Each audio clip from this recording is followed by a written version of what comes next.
saçlı, kıvırcık telliydi. Bizi çok çaresiz bıraktı. Kalenin burcundan bir güzel göründü. Peri gibiydi, ela gözlüydü.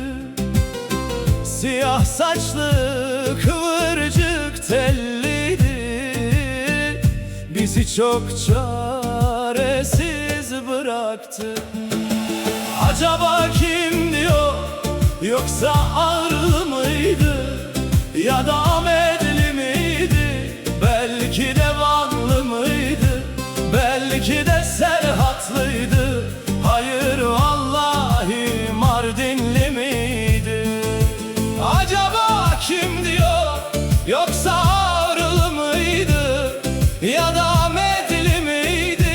Belki de Vanlı mıydı?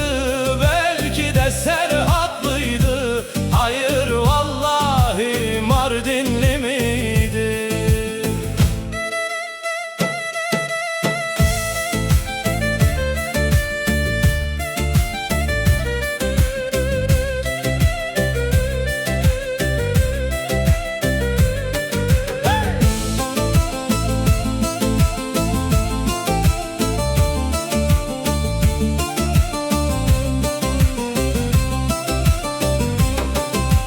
Nazlı nazlı yürüyordu, aşkla ve sevdayla doluydu.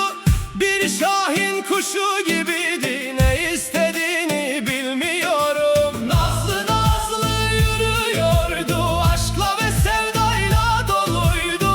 Bir şahin kuşu gibiydi, ne istediğini bilmiyorum. Acaba kimdi o? Yoksa Ağrılı mıydı? Ya da Ahmetli miydi? Belki de Vanlı mıydı? Belki de Serhatlıydı. Hayır vallahi Mardinli miydi?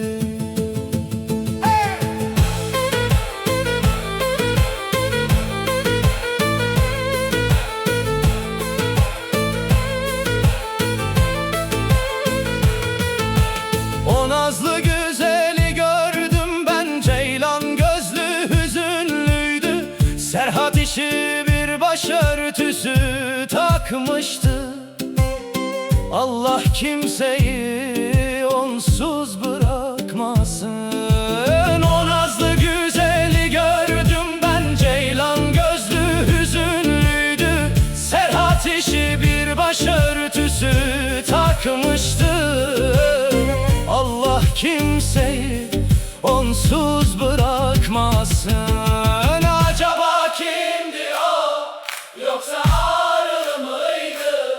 Ya da Ahmetli miydi? Belki de Vanlı mıydı? Belki de Serhatlıydı. Hayır